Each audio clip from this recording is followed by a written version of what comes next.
Começa mais um Ultra Discos. História, música, bate-papo. Brasil afora, o que mudou, o que está e o que é novo. Ultra Disco.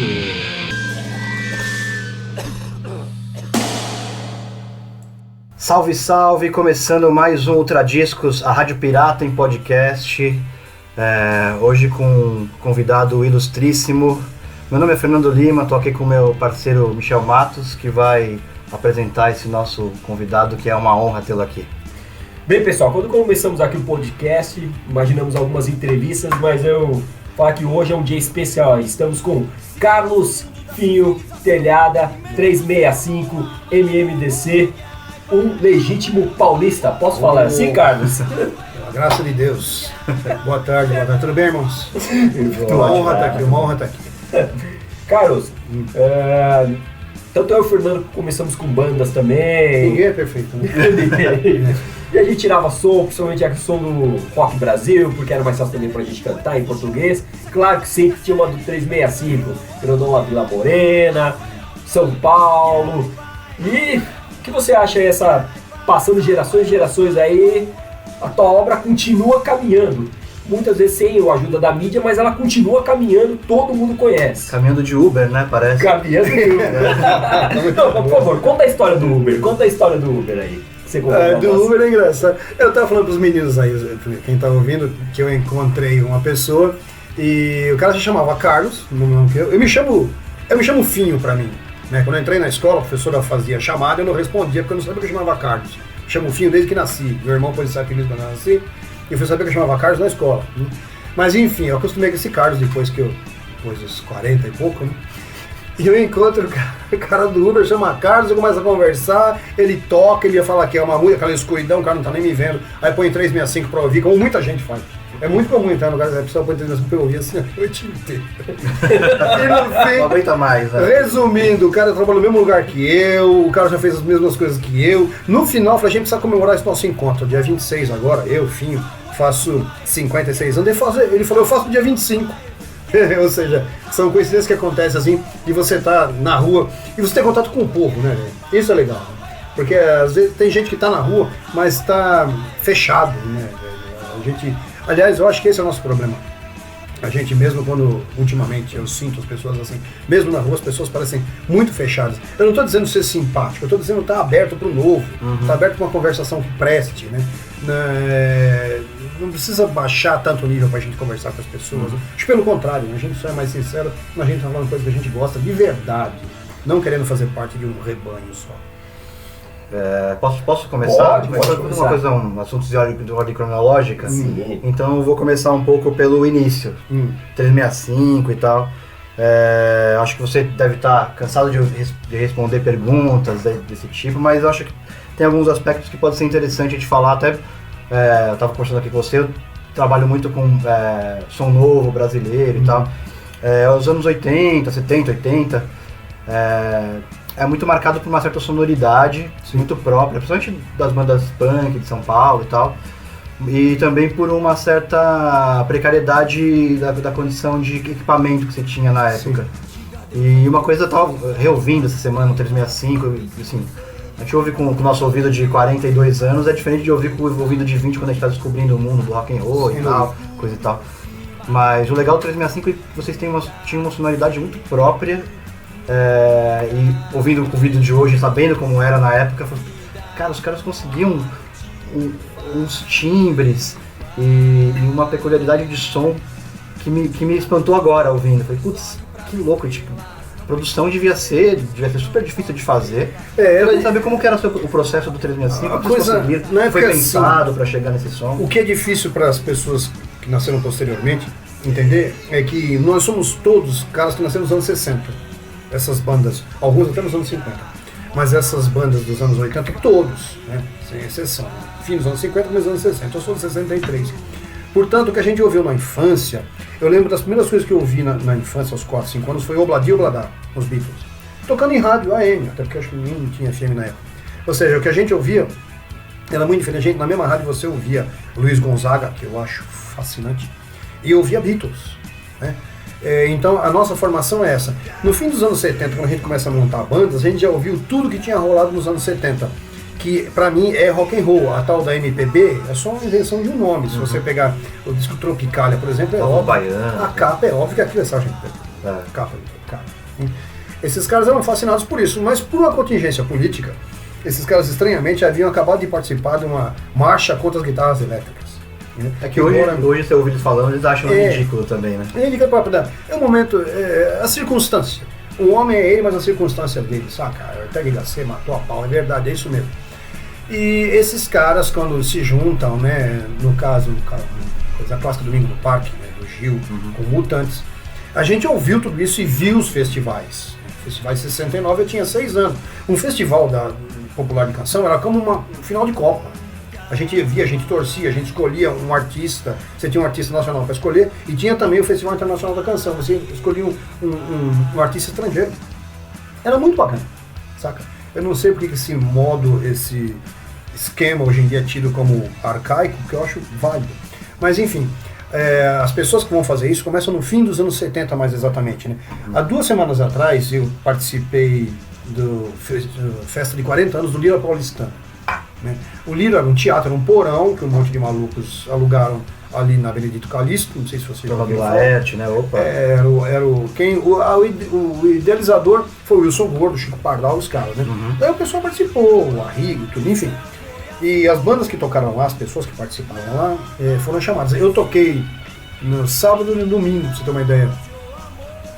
Eu toquei no sábado, tocou eu, a Tassiana, Gangue 90, e o Paulinho Barnabé da Patife Band, que é genial aquilo. Patife está presente nos nossos podcasts, a banda que a gente entrevistou semana passada do Porcos Borboletas, falou que a referência deles era o Patife. Nossa, o Paulinho é genial, aquilo ainda vai ser descoberto ainda. Enfim, no domingo, pra você ter uma ideia, eu toquei com a TT Espíndola e com Vânia Bastos, e com a Rigo. Então é genial, esse tipo de coisa, e obviamente, né, o Itamar Assunção, o grande catalisador daquilo.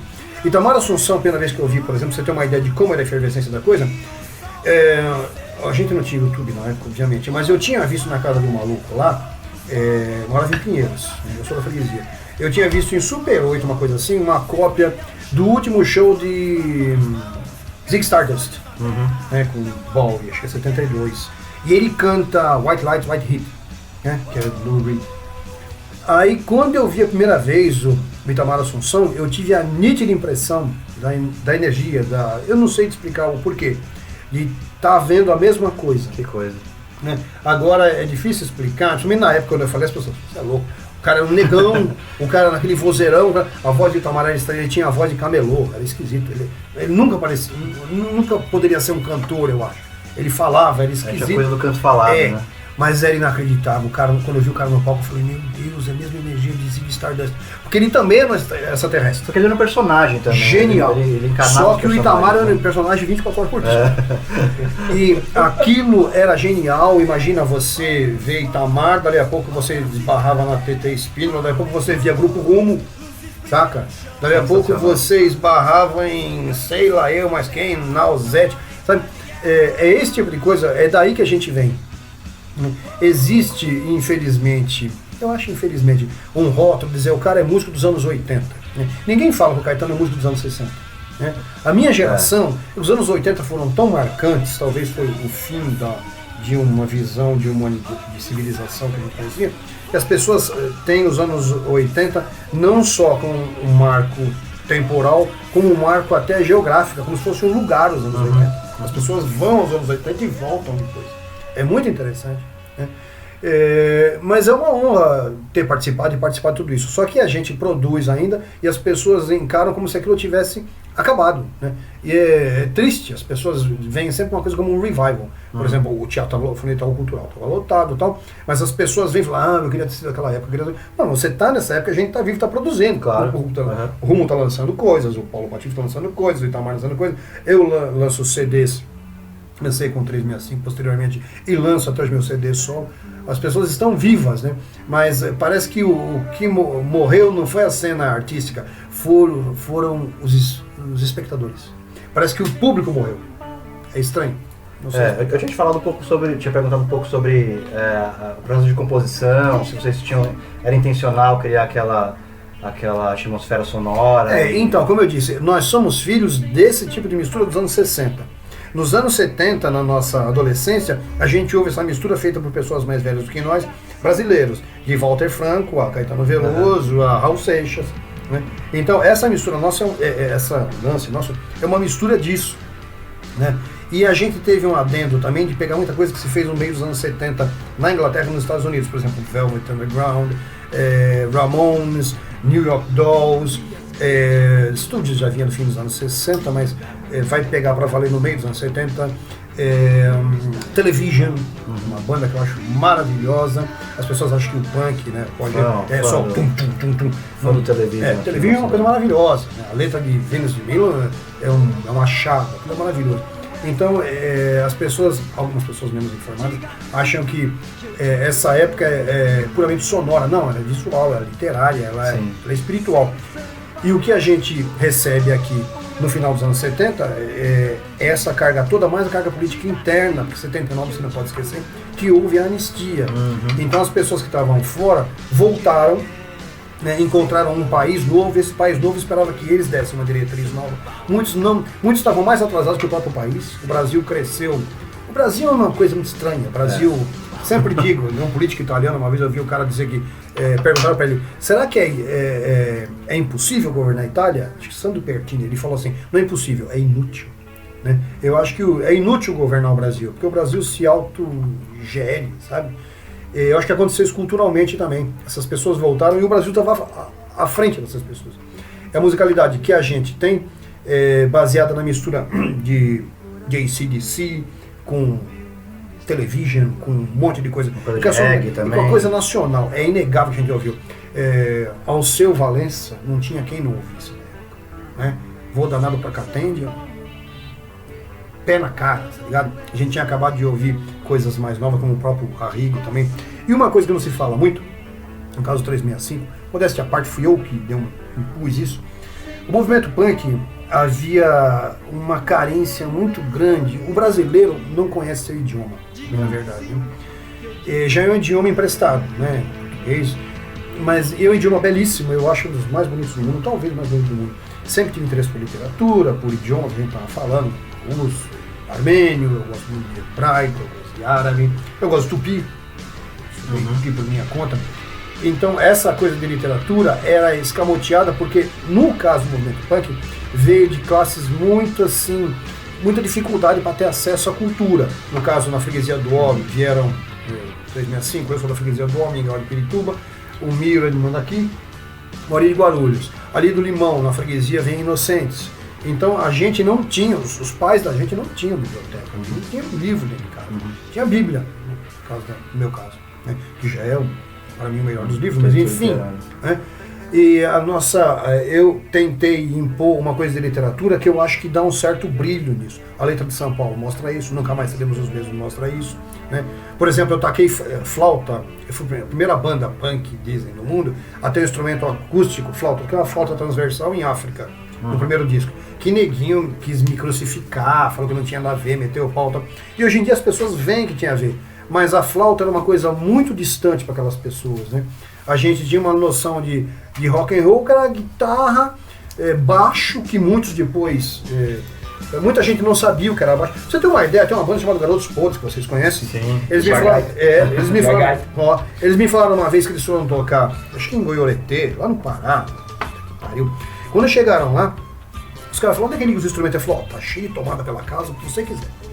Eles acharam que você saiu um fio da guitarra e você ligava na tomada. Direto. E o som saía da guitarra. Sensacional. Porque as pessoas, época é isso? Foi isso aí, meio dos anos 80. Quer dizer, esse é o Brasil. Né? Porque as pessoas não sabiam que uma guitarra precisa de um amplificador. Muita gente hoje não sabe, bem na verdade. Mas na época, não é uma coisa comum. A tradição musical deles é de uma outra coisa. O Brasil todo era acústico na época. Quando o Gil põe os Mutantes em Domingo no Parque, Neguinho crucificou ele. Né?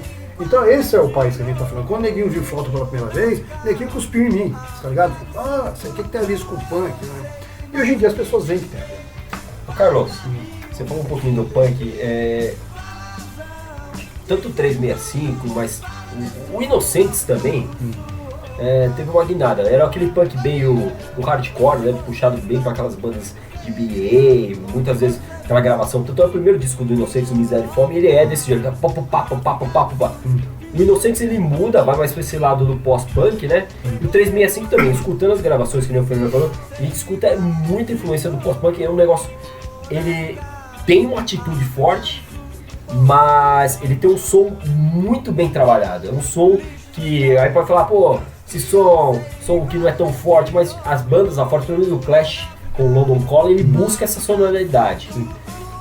Como foi esse contexto aí dessa mudança desse punk hardcore meio mais toscão pro punk que vocês estavam montando? Como foi? Fica óbvio que é uma contingência. Fica óbvio que os caras são básicos porque não sabiam tocar. Isso é óbvio. Mas há um adendo aí. O 365 é uma banda formada por pessoas que são egressos de bandas punks. Fogo Cruzado, Lixo Mania, Ratos de Porão. O Mingau com 14, 15 anos já tinha gravado Ratos de Porão. Crucificados Pelo sistema.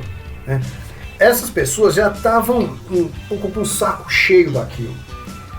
Até porque quando você começa a tocar com 14 anos, né? No meu caso eu comecei a tocar com 7.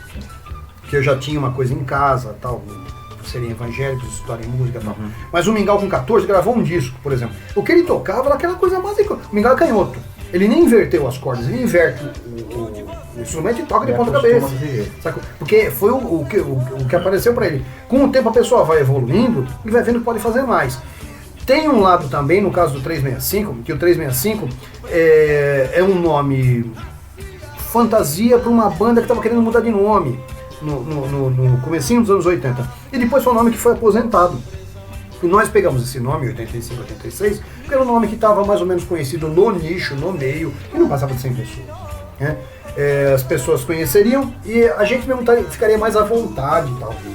E escolher o nome de banda era algo difícil e tal, e algumas pessoas não gostam. Então, eu gosto de pôr nome em coisas. Por exemplo, os 365, quem pôs o nome fui eu. Né? Mas é uma coisa minha, eu faço letras, eu ponho nome em música. Quer dizer, pra mim é mais fácil. As pessoas tinham grande dificuldade disso.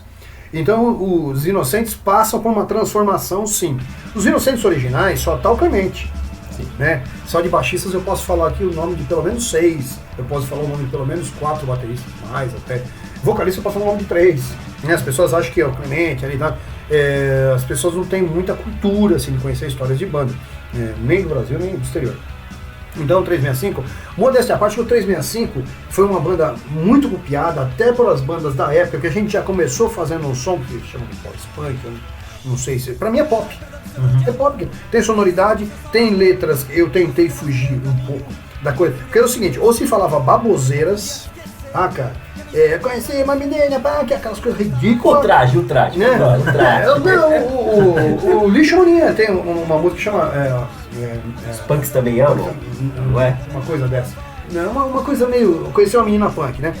E eu procurei dar uma coisa literária, por exemplo, Nunca Mais Seremos os Mesmos, Way of Life, Futuro. Eu procurei tacar literatura, tacar poesia, modéstia à parte. Eu queria que as letras fossem poemas, saca? E isso foi um chamariz para que as pessoas percebessem que, com uma letra rebuscada, melhorada, vamos dizer assim, você tem que estar com o instrumental, no mínimo, bem feito. Porque fazer... Não é fácil tocar assim também. As pessoas tocavam... saca? Mas era tosco. E um tosco...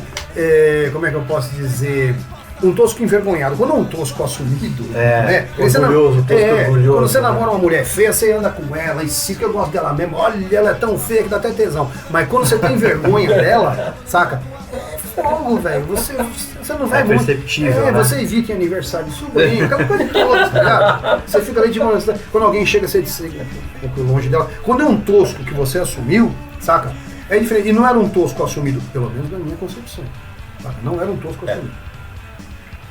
Que foi, Vitor? Tá aí? Não, tá tá aí. Carlos, você falou, até se eu não me engano, Eu gosto de ler sobre as histórias da banda. O Inocentes, ele tem ali até troca de integrantes com o 365. Calegari... Tem, Calegari, Mingau. Mingau. Isso é Mingau.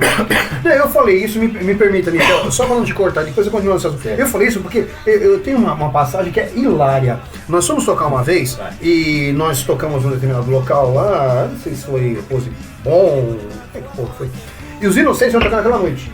Os Ramones iam tocar no Brasil pela primeira vez. Aí um cara veio no meu show, não sei o que, falou, tô indo pros Ramones e vou levar o disco, não sei o que. Eu falei, eu vou comprar todos agora que eu já tenho o primeiro, né? Eu falei, pô, você tem o primeiro, velho? Isso é 87. Eu falei, claro que eu tenho. Pet Cemetery. O cara achou que o Ramones... O Brain Drain? Era Pet Cemetery, foi o primeiro disco do Brain. Brain Drain. Aí ele mostrou o disco também. Não, ele tava com a trilha sonora de Pet Cemetery. Pior ainda. Eu falei, mas meu amigo, você não é o disco dos Ramones. Não, mas não ouvi nada dos caras, tá? Ou seja, se dizendo punk. Sacou? É isso que eu falei. O brasileiro, ele é pior do que o cara de ser orgulhado tosco. Ele se orgulha de ser burro. Infelizmente. Nossa, cada vez mais, cada dia mais. Desculpa, Michel. Não, isso aí você falou uma coisa interessante, porque é um disco que praticamente mostrou ao público o Ramones. E dá a impressão, quando você fala assim, eu gosto do Ramones, é aquilo, primeiro Brain Drain. Você não tem lá o Rock to Russia, você não tem o Ramones, você não tem o Road. Não, ele parte dali e ali vai. O 365, nós estamos falando do 365, ele lança quantos álbuns? 3? Ó, o 365 tem 3 discos. O 365, eu saí do 365 de 7 a 8 vezes. Posso falar que foi por N questões, mas foi sempre pela mesma questão. É muito difícil conviver com pessoas com as quais você não tem nada a ver. Eu prezo pela minha palavra, pela minha honra. O que eu falar, eu assumo. Tá ligado? O que eu falar, eu faço. Ideologicamente, politicamente, alcoolicamente, sexualmente. Coerência, né? Coerência. Eu falo. Se eu cheirei até cair. Eu não cheirei, nunca cheirei na minha vida.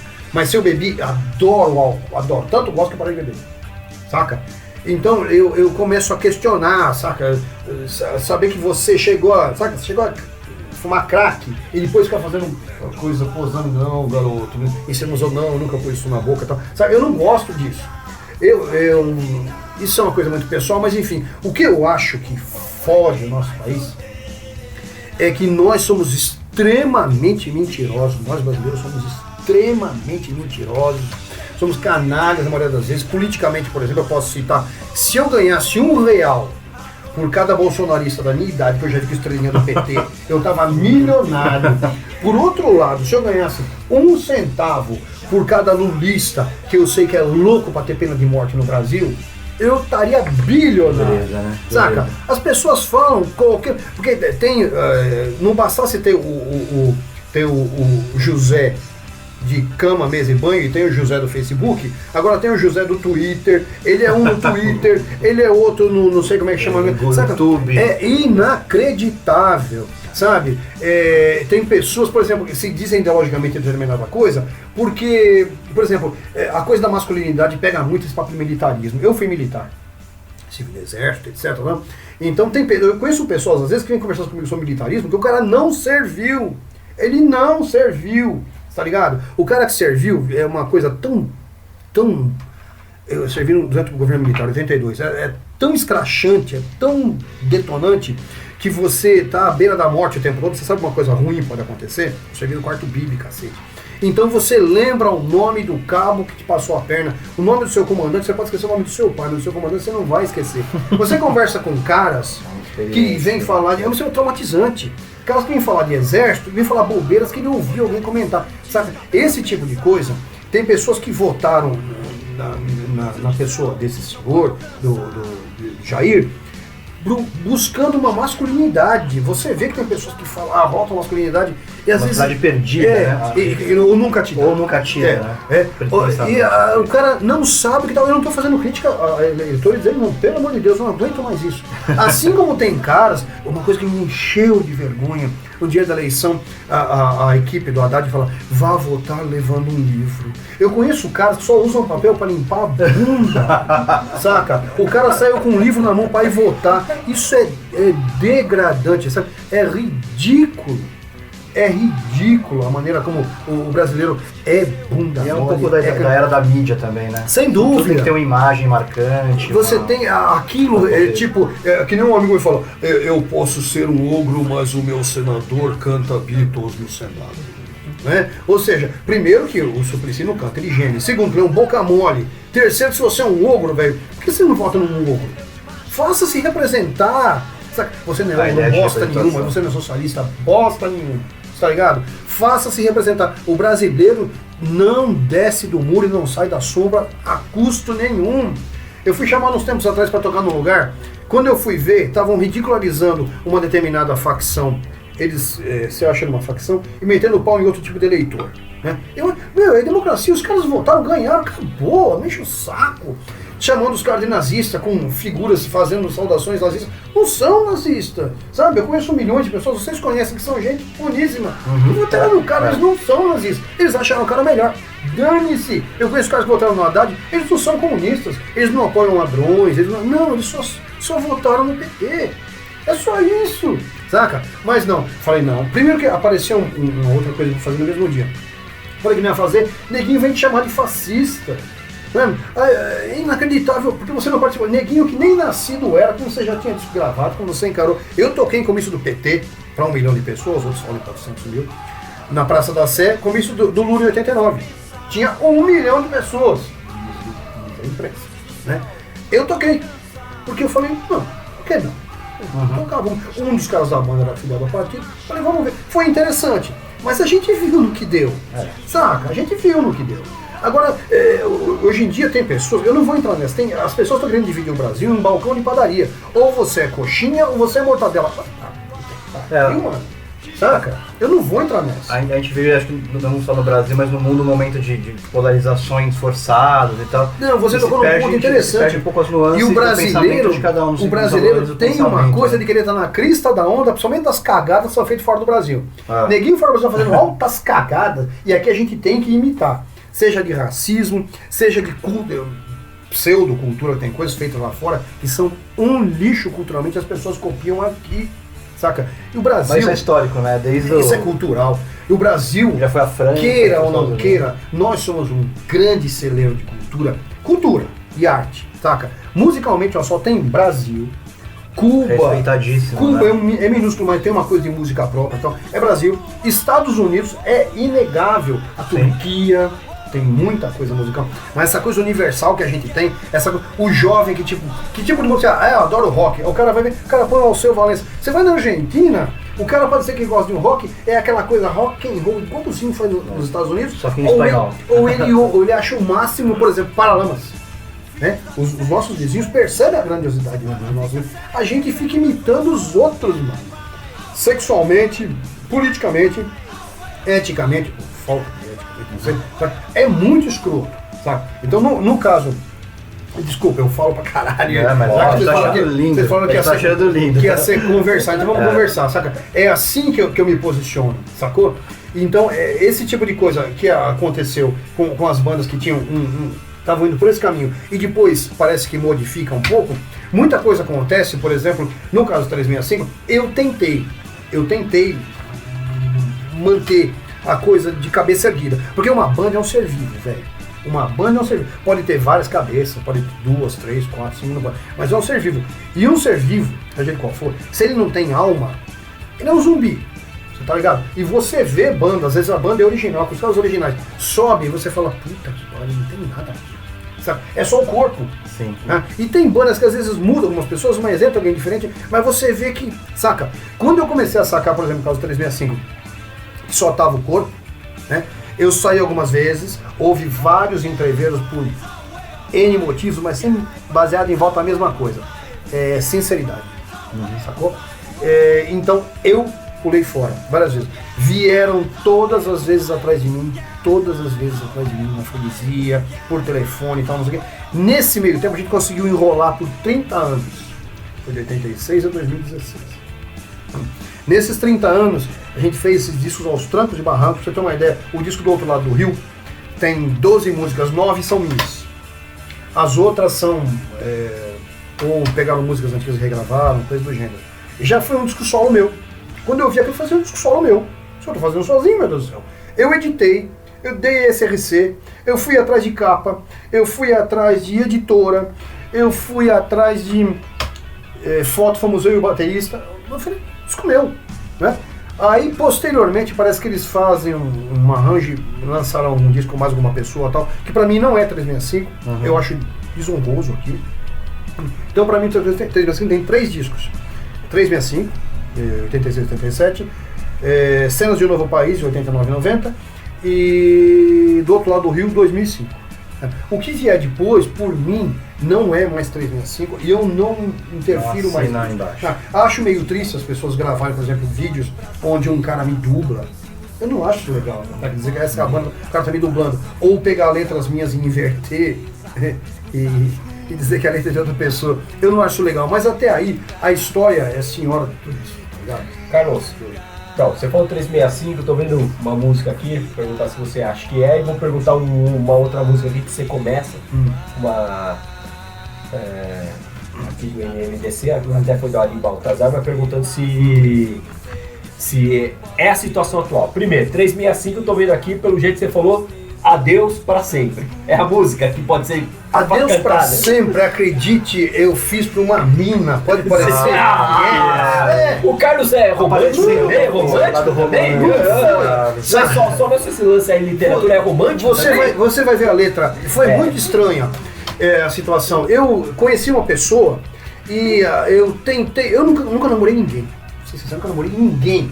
A minha mulher, eu conheci no dia 2 de agosto e a gente foi morar junto no dia 25 de setembro. Eu não tenho paciência. É que nem o Fê é assim. Eu não tenho paciência. Eu acho, se você viu a pessoa, eu acho que na hora você fala, puta, gostei. É a pessoa da minha vida. Eu sou assim, pelo menos, graças a Deus. Eu não fico enrolando, não, cacete. Sabe? Eu não tenho paciência pra isso. Então, eu conheci uma pessoa que não tinha 17 anos, deu tudo errado. Tentei namorar com a pessoa, mas deu tudo errado. Aí, isso foi 81. Um dia, em 1984, estava saindo com um show dos Inocentes. Ia ser no Val Improviso, uma casa que tinha um show de travesti, o caralho e tal. Ali é Frederic Steiger, né?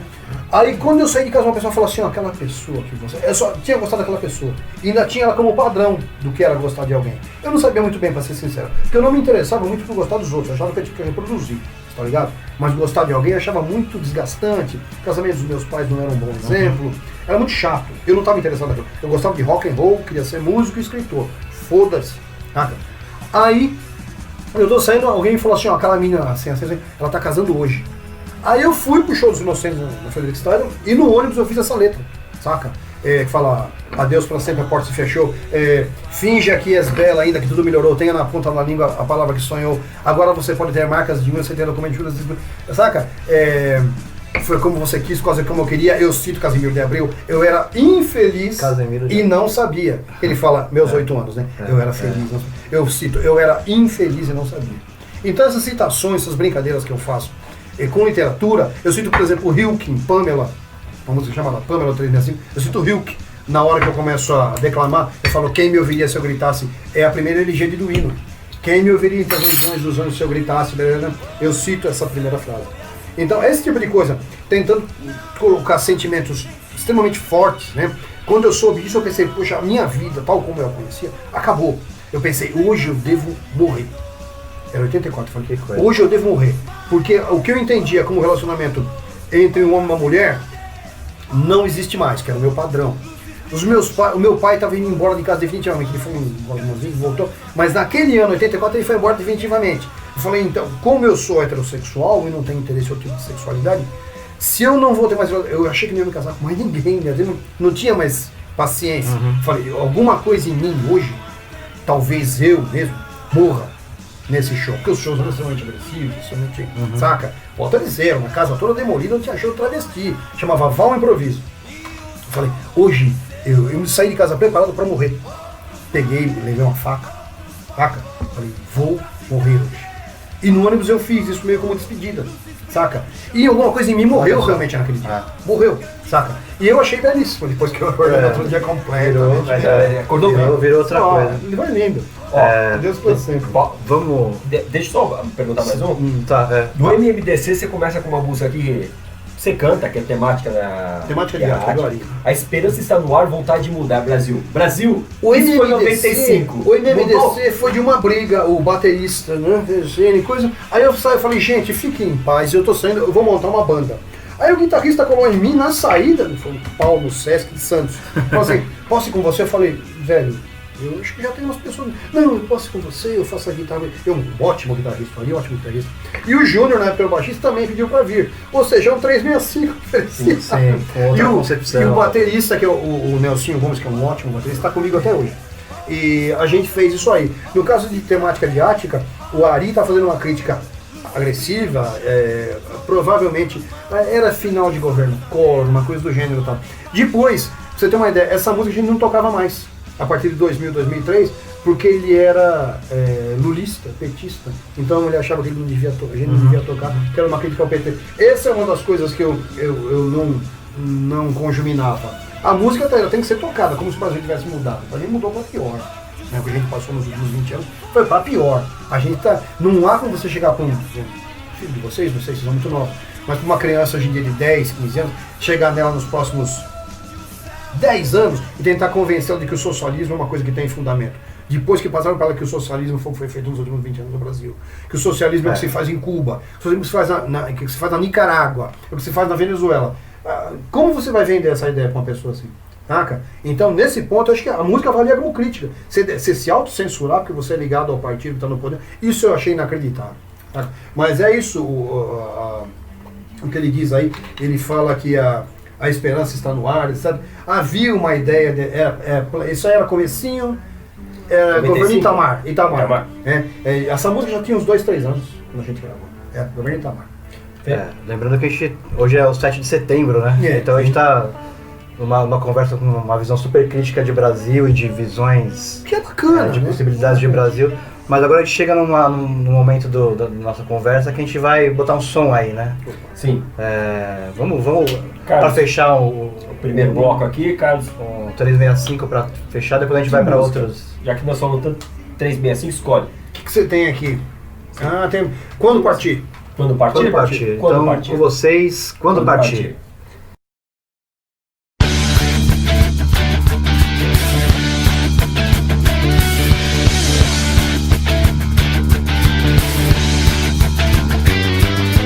Quando partir, tudo estava igual.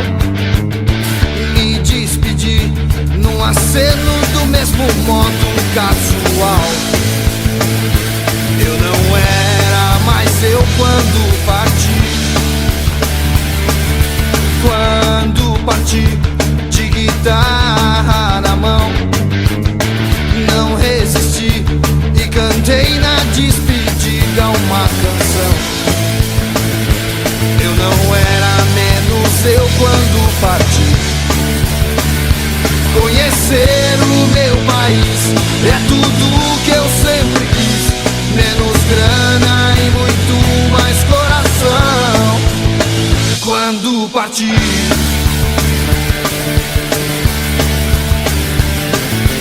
quando partir, copo cheio no bar, malas no chão, veio um anjo bêbado me consolar.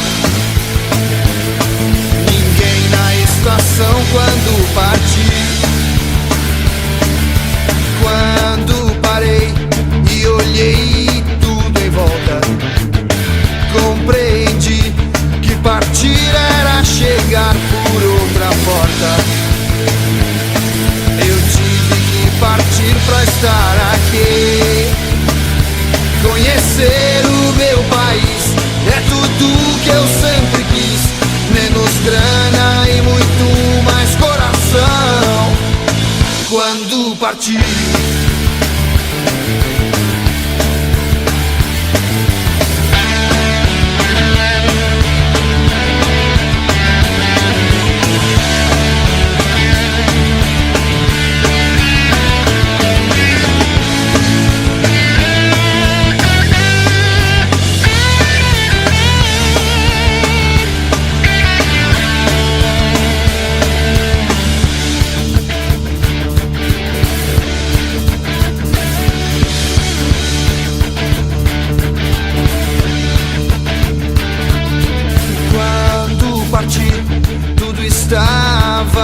igual. Me despedi num aceno do mesmo modo casual. Eu não era mais eu quando parti. Quando parei e olhei tudo em volta, compreendi que partir era chegar por outra porta. Eu tive que partir pra estar aqui. Conhecer o meu país é tudo que eu sempre quis. Menos grana e muito mais coração. Quando partir, quando partir, quando partir, quando partir, quando partir, quando partir, quando partir.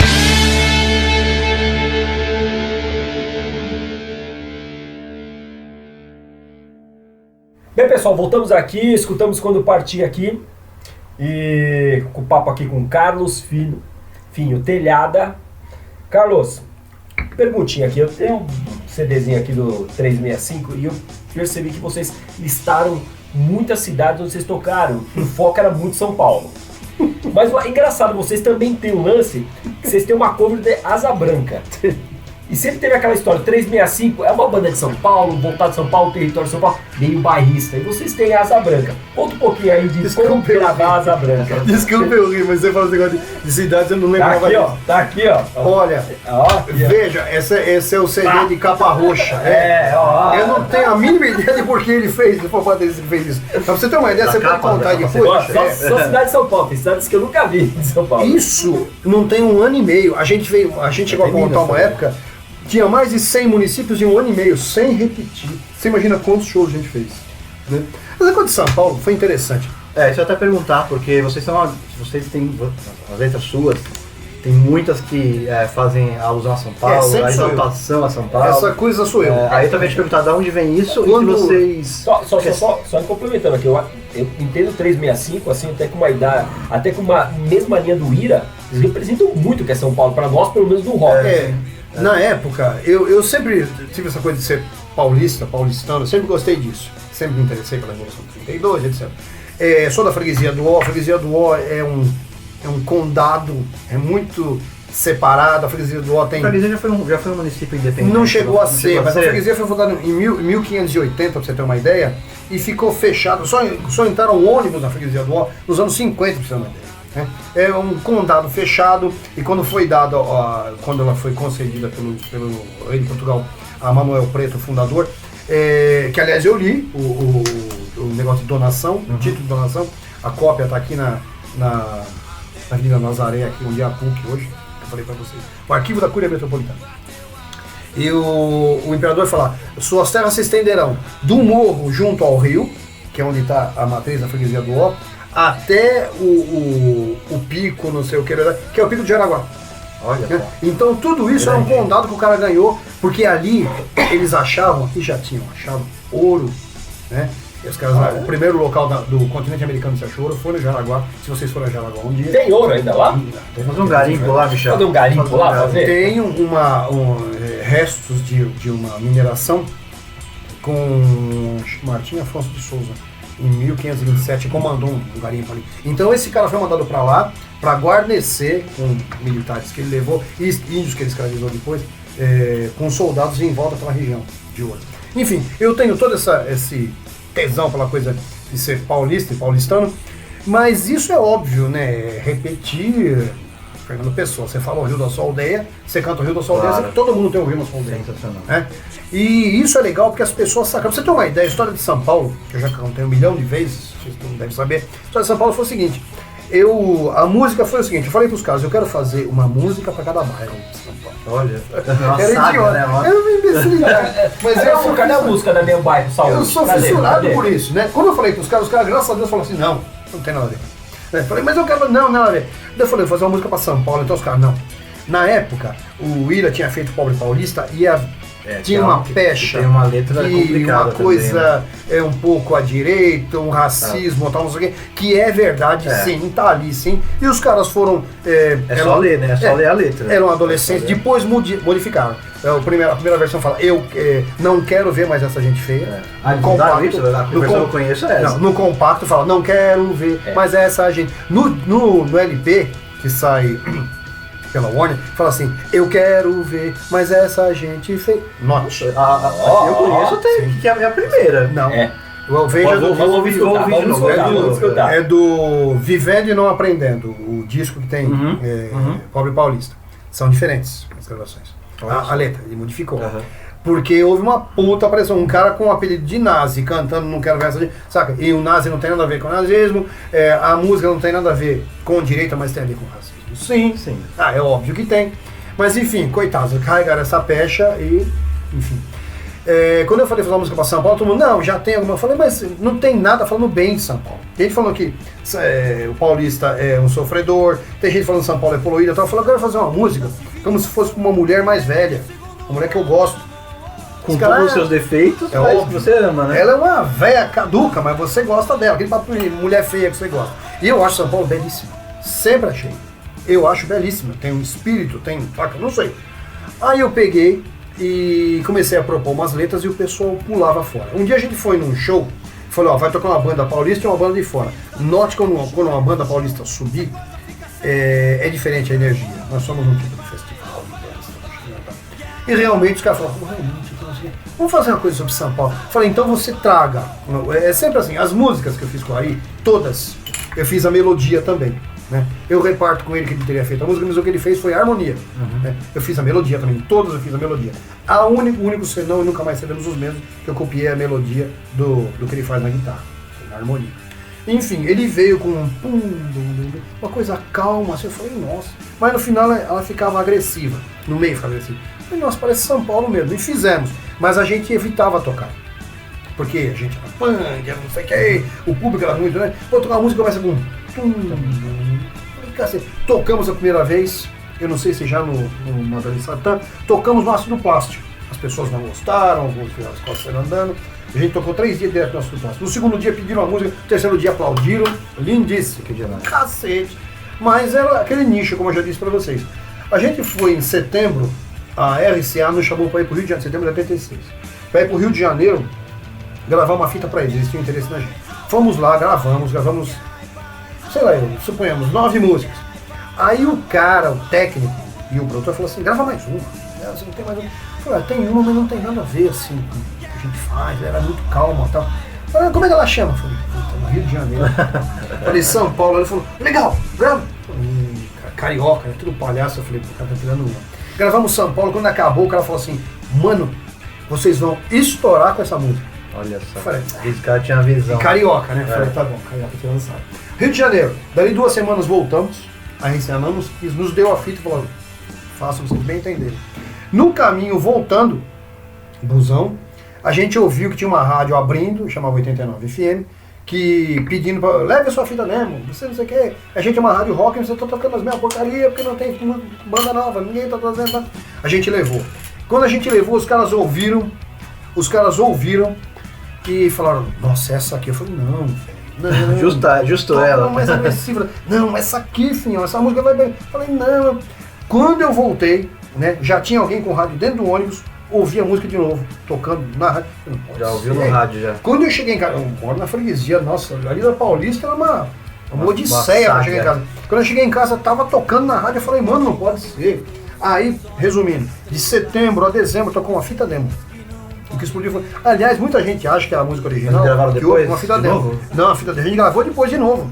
Tem 2 versões tocando. Uma, a da fita demo, é que eu faço o sozinho. E a versão do disco é que tem que é o coralzinho. coro, né? É. Mas muita gente não sabe diferenciar uma da outra. Se vocês não contassem essa história, eu acho que eu não saberia qual eu estou ouvindo. Carlos, e a história de Grândola Vila Morena? Grândola foi o seguinte. Grândola... eu também sou de português de parte. E o Ari, guitarrista, é filho de pai e mãe português. E ele ouvia muito com a Amália regravou, a Rodrigues. E achou belíssima, tá? E ele fez esse arranjo. Não havia.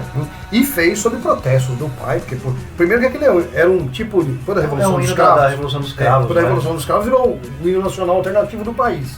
A esquerda trata aquilo de maneira Solene. Sacro, né? E a gente fez aquilo. Nossa, muita gente criticou e tal. Mas como as pessoas, ele próprio não sabia qual era o conteúdo mesmo ideológico daquilo, eu sabia. Nas primeiras entrevistas eu falei, gente, é assim, assim, assim. E é uma homenagem só. Não quer dizer que a gente tá à esquerda dele. É uma homenagem a uma música bonita. Foda-se. E gravamos, e a música detonou, né? E foi permissão do Zeca Afonso. No ano seguinte ele morreu. Né? E a música ele era vivo ainda. Era vivo, permitiu. E a música toca até hoje em Portugal. E depois, Chutes e Pontapés, que era uma banda famosa em Portugal, não gravou, ninguém gravava, de medo. Depois que a gente gravou, algumas bandas portuguesas e algumas bandas brasileiras começaram a tocar. Aí o Cólera começou a tocar, Inocência, mas quem gravou e quem teve a primeira ideia fomos nós. Né? Puta som. Bom, acho que fala bastante de 365, né? Mas eu queria falar um pouco do MMDC, como, enfim... Carreira solo. O MMDC, como eu disse, eu saí do 365, foi em fevereiro de 95, eu saí. Quando eu saí, o guitarrista e o baixista pediram para sair comigo, né? O 365 ficou em quarentena, isso aconteceu. E essa capa, eu já tinha esse nome na cabeça. Essa capa eu imaginei, obviamente, fazendo uma homenagem à Revolução de 32. E era um momento de efervescência, o plano real tinha um ano, ninguém sabia se ia dar certo ou não, o país economicamente estava uma situação muito difícil. Anos 90, Sim, né? Anos 90 foram duros, né? Década morta, não havia rock and roll, era muito difícil. E a coisa rola de uma maneira que acabou sendo escolhido por algumas revistas o melhor disco do ano, alguns falam como uma das melhores coisas da década, matéria de rock and roll, porque as letras são diretas, eu pus coisas antigas minhas, eu pus uma música chamada Ébrio, que é um poema que eu fiz baseado num poeta persa chamado Rumi, né? Que ele falava que o convertido está embriagado da presença do divino, então por isso que eu fiz esse tipo de coisa. Né? E claro, porque eu bebia pra caramba também, as pessoas vão na brincadeira comigo, né? E com todos os pinguços que a gente conhecia, que era a grande maioria do nosso público. E o disco é muito forte, eu acho muito interessante. Tem uma música que o Ori fez chamada Manhã de Domingo. A gente ia ensaiar, acordamos, e ao acordarmos assim, a gente ensaiava perto da minha casa. Eu já ouvi no rádio e achei que era engano, que os Mamonas tinham morrido, porque aquilo era sem sentido algum. Né?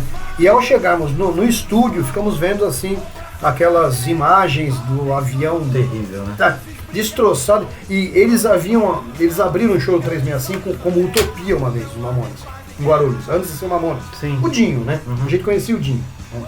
Eu conheci o Dinho. Conheci o Dinho numa danceteria uma vez que eu fui tocar. Que eu não vou em lugar nenhum, não seja pra tocar. Eu acho um saco. Você não é da noite, você não é um cara da noite. Não sou, eu acho um saco. A noite paulistana você não conhece. Eu conheço tudo que eu toquei em todos os lugares. Mas assim, como frequentador, como trabalhando. Não. Você vai trabalhando. Eu fiquei com uma dúvida. Você falou que tocou no Madame Satã. Imagina o Madame Satã aqui nos anos 80, como era pague pra entrar, reze pra sair.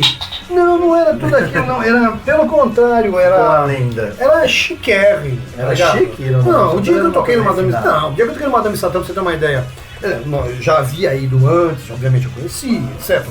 Não era habitué, mas enfim. Quando eu nunca vou esquecer a cena, tava junto ao balcão, né, lendo uma filipeta, a gente chamava filipeta, flyer. Lendo a filipeta do 365, tava Rubens Evaldo Filho, que morreu recentemente, e Neila Torraca. Os dois bebericando assim uma Cuba Libre e lendo, nunca vou esquecer dessa cena, que eu achei belíssimo. Era elite, fodida aquela, saca? Era uma coisa chiquérrima, era... quando o esgoto cheira mais ou menos bem, as pessoas vão porque o chique tá no esgoto, saca? Lá tinha um cheiro de esgoto, sempre teve ali embaixo, ali tinha um cheiro. Mas era muito bacana, e era elite, eu vi Cazuza lá, eu vi todas as meninotas famosas. Sempre uma mulher, repolho. Vi. Ela era mó gata, será que ela morreu de gases? Não sei, era imortal aquela mulher. E havia muita coisa, ela chiquérrima, esse papo que era agressiva, era nada. Algumas pessoas apanharam, mas foram lá, porque era um luxo apanhar no Satã. As pessoas iam lá porque era um sadomasoquismo, tá vendo? Mãozinha, os caras ficavam apertando a mão. Cara, até perdi onde nós estávamos. Não, a gente tá falando de trampos novos. Do MMDC, né? E essa sonoridade do MMDC é diferente, porque o baterista é diferente. A gente pela primeira vez pôs teclado em algumas músicas, né?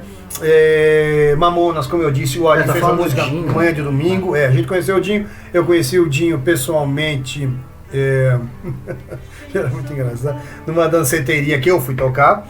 Era estranho, ele parecia o Bono. O Bono com 2 palmos a mais, né?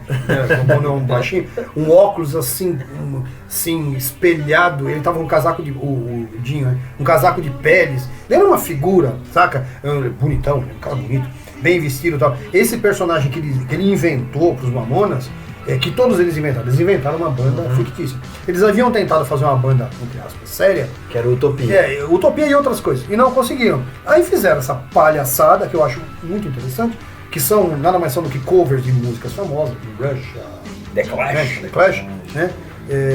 E puseram letras engraçadinhas, muito engraçadas algumas pra época, e corajosas, Robocop gay, muito interessante. E no fim, quando a gente chega lá, os caras tinham morrido, a gente ficou bestificado. Eles eram de Guarulhos, o guitarrista do MMDC era de Guarulhos, e ele fez essa música Manhã de Domingo, que é meio assim, triste, romantiquinha, popzona, mas eu acho que o compositor tem que mostrar a sua cara mesmo. É a cara dele, do guitarrista, e é radiofônica. Eu gosto, acho legal. Algumas pessoas amam essa música. Cara, eu vou falar, acho que foi o primeiro CD, eu não tinha CD do 365, foi o primeiro que eu comprei, o MMDC. Morria de medo na galeria e fui na loja do Fabião, que eu morria mais medo, porque o Fabião era um cara que intimidava. Eu sempre chegava lá e eu achei que ele um dia me pegar pelo pescoço, sinto medo de morrer. E a carreira solo? Aí eu já toco. Parou aí? Eu toco desde 77, né? Músicas minhas. Desde os 13 para 14 anos eu toco músicas minhas. O 365, que é de 85, assim, 86, já fazia 8 anos que eu tocava já. Esse disco, o Paramita, eu fiz uma junção. Eu sempre escrevi, né? Então eu tinha costume de escrever pequenas peças, esquetes teatrais, assim, e fazer trilha sonora para eles, né? Que era uma coisa que eu achava que era minha, mas não ouvia muito falar de trilha sonora para teatro, mas eu fazia. Até porque a freguesia não tinha teatro, eu nunca tinha ido ao teatro. Eu volto a dizer, eu sou filho de um meu pai é auxiliar de escritório, depois ele se tornou guarda de trânsito, né, e foi isso a vida inteira. Minha mãe era costureira, então a gente nunca foi a teatro, quando jovem. Via instrumentos musicais em casa, porque meus pais eram evangélicos, meu pai tocava violino, tocava muito bem. Ou seja, não tinha acesso à cultura. Essa coisa minha, eu não sei de onde veio, tá ligado? Escrever, compor. Aí eu fiz umas trilhas sonoras e escrevi umas peças e punha a trilha sonora. Esse Paramita, esse disco solo, foi mais ou menos uma junção de algumas trilhas sonoras que eu fiz e com músicas semiacústicas, porque a minha ideia era valorizar letra e melodia, porque a minha geração era muito eletrificada, muito agressivo e tal. Algumas músicas não têm melodia da minha geração, as letras geralmente são muito fracas, mesmo aquelas que têm um mote mais interessante, pelo menos eu acho. O português é muito precário, é usado de forma errada, as conjugações são erradas, sabe? Eu queria que as pessoas vissem coisas e falassem, não, eu me identifico com isso, eu sou do subúrbio, mas eu não preciso ser um analfabeto. Sabe? Eu acho mal isso que fala, por exemplo, da literatura chamada da quebrada. Né? Às vezes eu pego livros que são um lixo, a edição é um lixo, sabe? E não fica mais caro nada. Eu abri uma editora, eu pago R$34 por mês para ter a minha editora, abri como e-mail, saca? A minha editora, o meu selo, Naturalis 11A, não me custam nada, saca? Não me custa nada. Eu não preciso pegar um livro, fazer aquela coisa mal feita, aquela revisão lixo, o negócio não tem ISBN. Eu quero que as pessoas...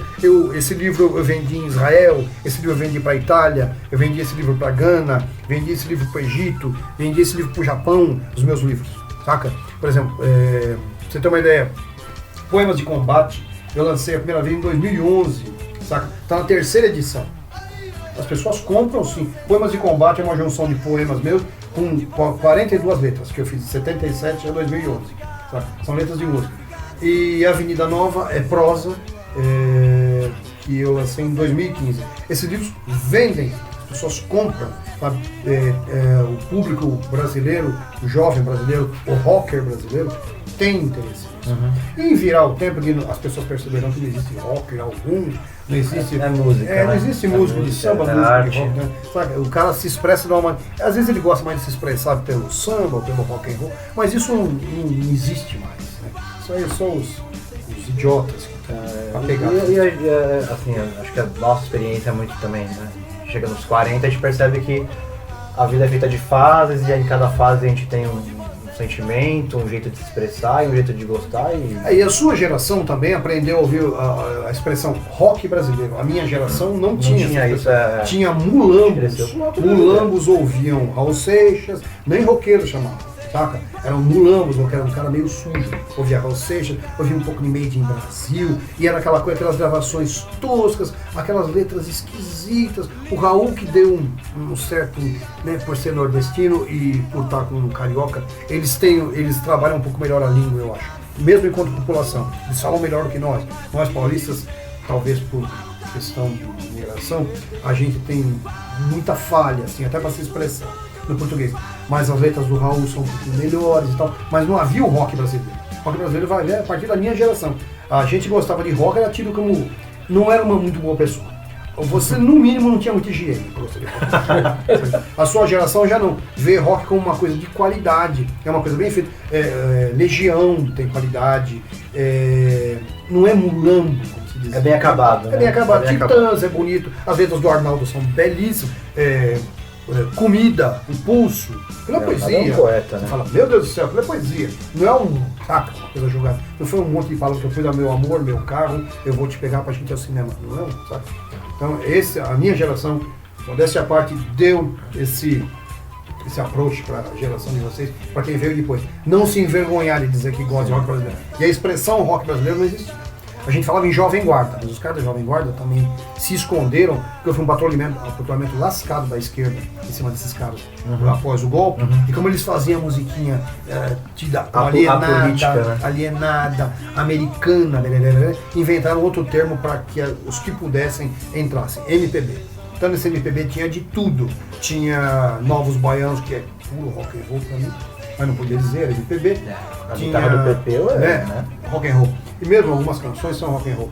E esse MPB englobou mais ou menos esses caras, que tem um ótimo nível instrumental, um ótimo nível de letras, mas a Jovem Guarda foi meio tida como o que viu depois chamado de prega. O industrializado, né? O industrializado americano brasileiro. Realmente, né? Tem muita coisa, mas tem bastante coisa interessante. Eu gosto muito de Jovem Guarda, mas tinha coisas assim que eram de doer, coisas mal feitas e que hoje mais ou menos lembram o que a gente chama de brega dos anos 80. Sim. Né? Era meio que um dançante, blá blá blá, mal gravadas, né? Mal tocadas. Né? Não havia guitarristas no Brasil. Havia uma meia dúzia dos anos 60, guitarristas fudidos no Brasil. A Argentina já não. E nos anos 50 já tinha rock and roll na Argentina. Os argentinos são muito bons em rock and roll. Eles emulam o rock. Eles emulam bem, né? Mas mas é tem aquilo. os problemas também. É aquilo, não tem uma música. Pode dizer, não tem um jovem que fala, eu gosto. Tem essa cúmbia, que eles são essas coisas que meio latino-americanas, mas eles sabem que estão meio de world music. Não é aquela música do meu país. Só o Brasil, os Estados Unidos e Cuba, eu acho. Posso dizer, é a Turquia. Tem essa coisa tipo, essa música do meu país, feita aqui, saca? Eu acho, nesse ponto a gente tem... Os africanos têm bastante coisa, mas não circula no mundo. Fica preso ali. Eu quero dizer a ponto de você ter uma indústria em cima, né? E sair da aldeia. Tem coisas que você ouve, por exemplo, coisa da Nigéria. Né? Coisa da Nigéria tem coisas muito interessantes, os Sumadus, os caras e tal. Mas tem muito de jazz. Eles ouviram muito fusion, então eu acho que eles são meio que um reflexo do que aconteceu nos Estados Unidos no fim dos anos 60. Um pouco no Brasil também, né? Mas o Brasil tem uma coisa própria, né? Se você pegar, por exemplo, o samba que é feito no Brasil, e o que Gilberto Gil faz, por exemplo, tem um disco de Gilberto Gil chamado Refazenda. Sim, maravilhoso. Que é maravilhoso, você gosta de MPB, né? Então, o que ele faz ali não pode ser emulado, ninguém engana na Argentina ou mesmo nos Estados Unidos faria. Né? Pegar o som de uma sanfona, a música Refazenda em si, aquela letra maravilhosa, né? E um triângulo e ao mesmo tempo um baixo elétrico fazendo migalhando. Só nós somos capazes disso. Porque o Brasil é uma coisa, a mistura de muitos povos. Não é prepotência, né? Nós somos assim mesmo. E Portugal também é um país Cada que região do aberto. Brasil tem um tipo de música. E a negritude que a gente carrega também é muito forte, né? Felizmente. Felizmente. Né? E eu acho que isso nos deu um balanço que a própria África não tem. A África tem aqueles sons que estão ali presos naquilo. Claro que é a nossa matriz, obviamente, a matriz do mundo. Acho que a matriz rítmica do mundo é a África, obviamente. Sem dúvida. Mas a gente está um passo à frente. Eu acho. Um Djavan nunca apareceria na Nigéria ou em Gana. Pô, a segunda vez que a gente escuta Djavan essa semana. Tem Tá as com coisas no ar, meio no ar, né? Djavan Tem as e coisas no ar. meio no ar. Você E comentou coisas um negócio- improváveis, né, de aparecer. Você Um comentou cara que eu amo, desculpa eu falar, que não tem nada a ver com a gente tá falando, ou pelo menos não, oficialmente com essa fusion, essa coisa sofisticada que a gente tá falando, é João Nogueira. João Nogueira Mas não sou sofisticado, né? a voz dele primeiro, que aquilo já Nossa. é humilhante, vontade de bater É no uma cara. voz divina. É maravilhosa. As letras, ele é de uma elegância, né? É um malandro elegante. Ele é- um malandro elegante. Ele é de uma beleza, a maneira como ele se expressa, ele é bonito o que ele faz. Tá? E não tem nada de baixão, não tem nada de tal, não sei o quê. É um sambão meio carioca de subúrbio. Eu acho aquilo Mas as harmonias são super refinadas, né? lindíssimo. A voz dele é linda. E E a poesia. A poesia é maravilhosa. Desculpa, você falar, Michel. Você tá falando um pouco aí desse cenário aí dos anos 80, que você tinha essa taxação de as pessoas meio sujas. Comentando com o Fê um dia, até falei, pô, Fê, é interessante, porque hoje você vai nos festivais, me lembra aqueles primeiros Monster of Rocks, você ia, o pessoal ia sujo mesmo, não vamos mentir. Mas eu se orgulhar, era orgulhoso. Hoje, O fã do Raul era porcão. hoje, Até você, hoje. hoje você vê o seguinte, teve uma mudança. O U2, quando lançou os primeiros álbuns, pô, aquela banda revolucionária da Irlanda, papapá. Hoje, o show do U2 é considerado um grande evento, um gala. Porque hoje você Eu vai... fui e não vi o tio, vi o telão. Eu vi o E telão. hoje a população, porque você vê, o funk vai lá, você vai ver o funk é muito fã, ele tem uma admiração enorme pelo Bono, mas você vai também ver o pessoal que saindo dali ele vai no Villa Country, porque é tudo, é aquela história do caminhar, isso mudou muito. Mas o que eu queria perguntar pra você quando começou com banda, começou a tocar, você chegou a fazer aquele circuito que era meio obrigado pelas gravadoras, chacrinha, programas de TV? Olha, esse papo de gravadora te obrigar a fazer coisas é mentira. Né? Tem ninguém que fala assim, não, eu queria fazer um repertório, mas a gravadora me trazia música. É mentira, que você não tem repertório, você é um bunda mole mesmo. Saca? No meu caso, uma gravadora nunca me falou grave isso, aquilo, nunca. Pelo contrário. Você tem uma ideia? O diretor artístico e o gerente artístico da gravadora eram o Wilson Souto e Chico Pardal, que eram os fundadores do Lira Paulistano. Continental. O Wilson trabalhou na Warner no Depois que a Warner comprou a Continental. Ou seja, carta branca total. As pessoas, as gravadoras impõem coisas para pessoas que não tem nada a dizer. Né? Bunda mole tem que se ferrar mesmo. Enfim, fazer chacrinha não era uma imposição. Fazer chacrinha era uma honra. Porque no chacrinha, tempo, né? eu fui no chacrinha. Eu fiz chacrinha, eu cheguei no chacrinha, eu dei de cara, por exemplo... Rita Cadillac. Não, tinha assim, não sei se ela tá falando. É o que maravilha. É o que maravilha. Veio comigo, me deu aquele beijão no Deixou cheio de batom. Deixou. Que tem uma história No muito camarim. louca. Lindíssimo. Ela tem uma história Sem muito... contar que ela é lindíssima. Ela é linda, É né? 2 Jovem. metros de mulher, sabe? E uma graça de pessoa, sabe? Ela viu que a gente tava ali. Cara, Russa, sabe? ela é russa. Ela é russa. Os caras viram que a gente era um bando de suburbanos, uns coitados, né? É o meu, desculpa. seu. Ela falou de Rússia, E foi lá, pra você ter uma ideia, quando eu fui cantar, na frente dos jurados havia umas bichas assim, fantasiadas, dançando. Isso é 86, velho. Um deles era uma bicha famosa da freguesia do Ó. Sempre quando havia festas, ele fazia de porta-bandeira. No fundo, ele era um tirador de sarro fudido. Ele não era travesti, mas ele se travestia. Um cara, sabe, espertíssimo. Gente boníssima, eu conhecia. Eu dei de cara com ele no Rio de Janeiro, na frente da Elke, abraçado com ela. Ou seja, o programa era, como se dizia mesmo, era carnavalesco. Era um caos em ordem alfabética, tá ligado? Era muito louco, né? E não era nenhuma forçação de barra. Alguns programas que eu fui, eu achei que foi mais engano da companhia, porque a Continental é uma companhia sertaneja. De uma hora para outra eles estavam com 365 lá e com Kid Vinil. Eles só participavam de programas sertanejos, não havia esses tipos do Senhor Brasil, não havia. Era sertanejão, sabe, gravado assim, em botecão e Cotia, quando Cotia não era condomínio ainda, né?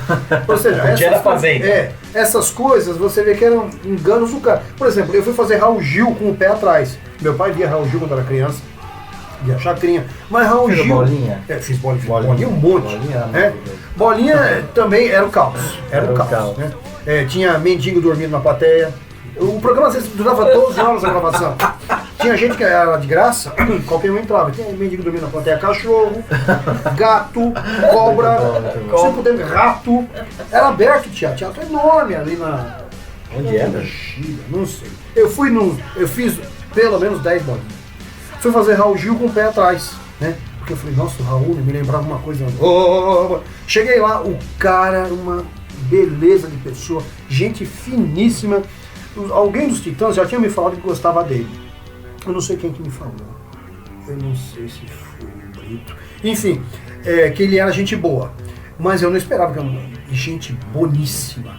Esses caras, esses medalhões, nos trataram muito melhor do que alguns que estavam começando na época com programetes, que no fim não deram em nada. Alguns meio nariz empinado. O Chacrinha, não tenho o que dizer. Raul Gil, uma pessoa maravilhosa, uma pessoa que todo mundo rock and roll ama. O Bolinha era uma pessoa estranha. Ele era estranho, ele era um cara... Bom ouvir isso, me parecia o Bolinha, por exemplo, a primeira bolinha que eu fiz, a gente entrou no palco, aí o Mingau tava de brinco. O Bolinha era chegado em traveco nessas coisas. Aí ele chegou no Mingau e falou assim, tá de brinquinho, hein, gatinho? Aí o Mingau assim, porque ele não era comum o cara usar brinco, né? A pessoa usar brinco naquela época era temerário. O Mingau sempre foi corajoso, mas enfim, o Mingau ficou meio assim. Ficou intimidado. O Mingau acabou de fazer 52 anos, você imagina, ele tinha 18, 17, 30. Aí, e tirando essa, então vocês fazem rock. A gente no palco. Vocês gostam de rock, então? Você é roqueiro, então, alemão? Falou pra mim. Eu sou sim. Falei, eu sou músico. Você não falou, eu sou roqueiro, eu sou músico. Isso no palco, filmando. Gravando. Filmando, depois eles editavam. Então você é bravo também? Eu falei, eu sou bravo também.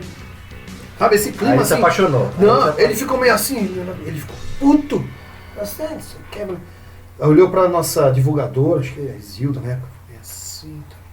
Vocês vão tocar o quê? É samba? Vocês vão tocar... Sabe, ele ficou puto, ele ficou... Aí já quis dar uma zoada. Daí o cara falou, ô Edson, vamos gravar, vamos fazer a minha da gravadora. Era ao vivo ou era... Era gravado. Playback. Ô Edson, vamos fazer logo, que eu preciso sair. Tá? Falei, toca essa porra, essa música. Começou, pum, São Paulo, o povão. Ele não sabia que era gente que cantava São Paulo. O povão acordou, tinha gente lá há horas. E aí todo mundo, segurou, né? Aí ele veio em mim, pôs a mão no meu e fez assim, ó. Como ele fazia, saca? Tipo, o clube do Bolinha. O sucesso! O sucesso no clube do Bolinha. Ele veio e me abraçou e foi comigo assim. Aquele homem quase ele era enorme. Eu era magrelo. Grande, né? Enorme. Ele quase me bateu segundos antes. Quando ele viu como eu falei, ele me abraçou e veio assim, ó, sucesso no clube do Bolinha. Ele era um comerciante. Ele era um comerciante, sabe? Mas o Raul Gil não. O Raul Gil é uma pessoa assim, fenomenal. Sabe o que ele fez a vida? Perdidos da Noite. Perdidos da Noite também. Considerar, Eu fiquei mais de. Eu fiquei umas 14 horas pela Perdidos da Noite. A gente chegava fim da manhã e saía de madrugada. Bicho, era insuportável. Também aberto. Também cachorro, gato, papagaio, mendigo, de monte, aberto. E no lado tinha uma sala que eles chamavam de camarim, parecia um chiqueiro. Sabe, pra você ter uma ideia, tava Erasmo Carlos, nós, eu não lembro mais. Tremendão lá? Tremendão, simpatia, também, Ele tem cara de boa praça, também. né? Pegou um disco, deu um disco pra mim, perguntou se eu bebia, ele foi fazer caipirinha. Nossa, sabe? Fez caipirinha, me ofereceu. Eu tava mistificado, porque o cara pra mim é Elvis, tá ligado? Me bravo, puta que pariu. Bonito pra caramba, peitão, puta no medalhão, assim, cabeludo.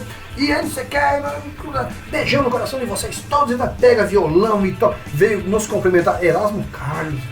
Era ele e o Roberto, não tinha mais ninguém na América Latina. Veio nos cumprimentar, um bando de suburbano, bunda mole. Veio nos cumprimentar, saca? E ia fazendo, de acordo com o que desse pra gravar. A gravação durava horas e horas e horas e horas. Aí nós entramos, já era de noite, e foi muito legal, foi muito legal. Isso foi tudo a armação nossa e algumas coisas da gravadora. Alguns nem foi pago, porque quando a música tá estourada, o cara tem interesse que você toque. Claro. Chacrinha tem uma coisa legal, quando a gente foi fazer chacrinha, eu lembro, tinha uma divulgadora lá do Rio, né? Chacrinha era feito a Globo era no Jardim Botânico antigamente, não era no Projac, essas coisas. Um bairro chama Jardim Botânico, belíssimo, por sinal. Um prédio assim, parecia o Pentágono, quadradão assim, esquisito, monolítico. Aí nós chegamos, a mina me levou pra conhecê-lo, né? Ele já tava meio abobado. Ele morreu 1 ano, 2 depois. Ele já não tava batendo bem. Ela falava assim, chamava ele de velho. Falava, velho, isso aqui é o fim, tá? Ele vai entrar. Quando ele entrar, né? Quando começar você fala assim, ó, a banda é 365. Entendeu, velho? Ele escrito assim. Ele olhou pra mim e falou assim, você é 365. Ela falou, não, esse é o Finho.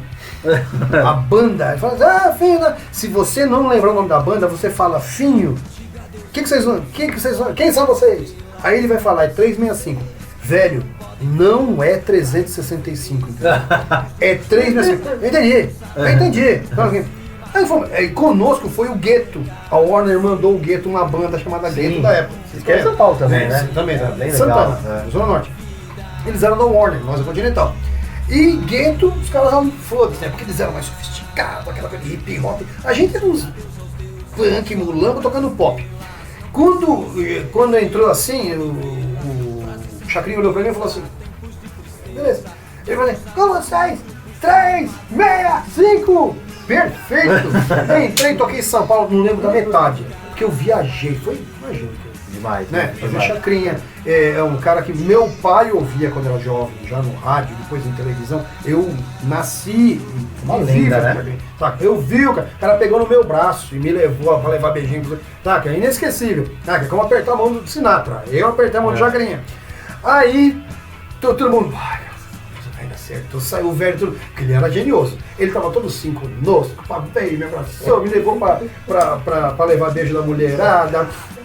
Enfim, acabou. Quando acabou, eu saí. Ele falou, aproveita e já faz a próxima também, que é de São Paulo, é de rock. Ele falou, tudo bem. Aí ele falou assim, com vocês, Gueto! E não tinha como voltar.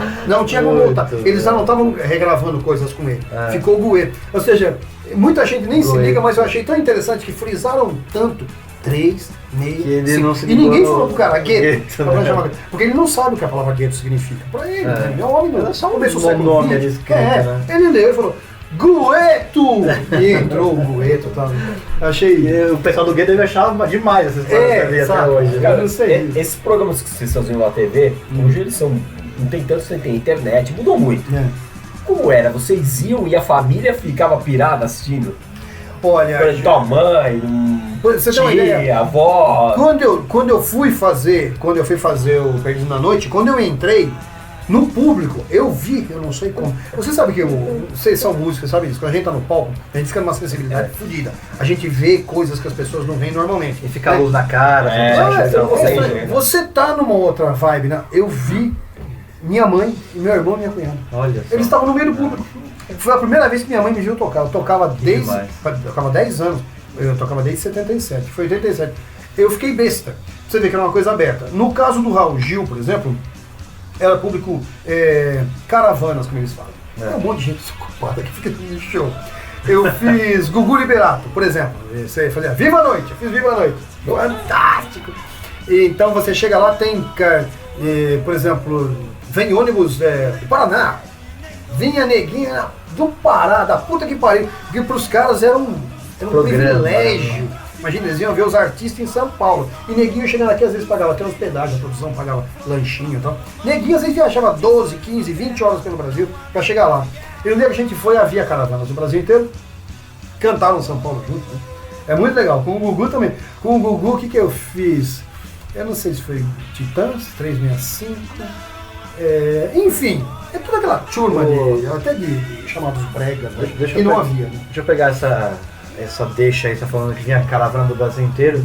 E a gente já falou que vocês, por motivos óbvios, são muito relacionados a São Paulo, pelo que vocês cantavam, pelas letras e tal.